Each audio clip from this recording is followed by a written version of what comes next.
ओम श्री गणेशाय नमः। षष्ठ एकादशी की व्रत कथा को पढ़ने या सुनने से समस्त पापों का नाश होता है और अंत में वैकुंठ लोक की प्राप्ति होती है। षष्ठ एकादशी व्रत कथा इस प्रकार है। प्राचीन काल में मृत्यु लोक में एक ब्राह्मणी रहती थी। वह सदैव व्रत किया करती थी। एक समय वह 1 मास तक व्रत करती रही। इससे उसका शरीर अत्यंत दुर्बल हो गया। यद्यपि वह अत्यंत बुद्धिमान थी, फिर भी उसने कभी किसी भी देवता या ब्राह्मण के निमित्त अन्न या धन का दान नहीं किया था। तब भगवान विष्णु जी ने सोचा कि ब्राह्मणी ने व्रत आदि से अपना शरीर तो शुद्ध कर लिया है, अब इसे विष्णु लोक तो मिल ही जाएगा, परंतु इसने कभी भी अन्न का दान नहीं किया, इससे इसकी तृप्ति होना कठिन है। तब भगवान विष्णु जी भिखारी के वेश में मृत्युलोक में उस ब्राह्मणी के पास गए और उससे भिक्षा मांगी। ब्राह्मणी बोली कि महाराज, किस लिए आए हो? मैंने कहा मुझे भिक्षा चाहिए। इस पर उसने एक मिट्टी का डेला मेरे भिक्षा के पात्र में डाल दिया और मैं उसे लेके स्वर्गलोक में लौट आया। कुछ समय के बाद ब्राह्मणी भी शरीर त्याग कर स्वर्गलोक में आ गई। उस ब्राह्मणी को मिट्टी का दान करने से स्वर्ग में सुंदर महल मिला, परंतु उसने अपने घर को अन्न आदि सब सामग्रियों से खाली पाया।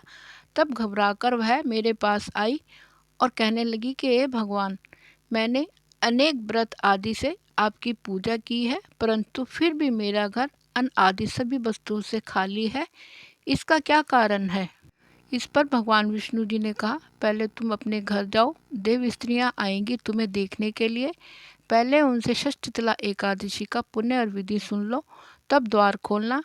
मेरे ऐसे वचन सुनकर वह अपने घर गई।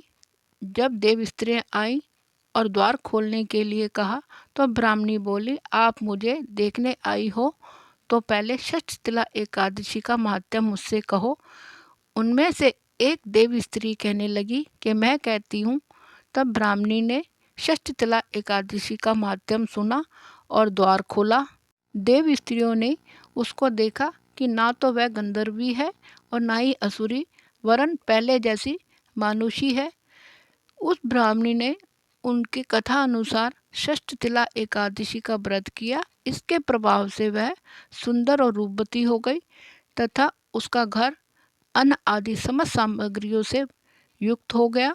अतः मनुष्य को मूर्खता त्याग कर षष्ठ एकादशी का व्रत और लोभ न करके तिल आदि का दान करना चाहिए।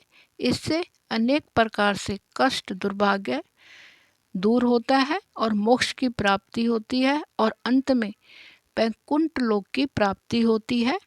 ओम नमः शिवाय। हर हर महादेव।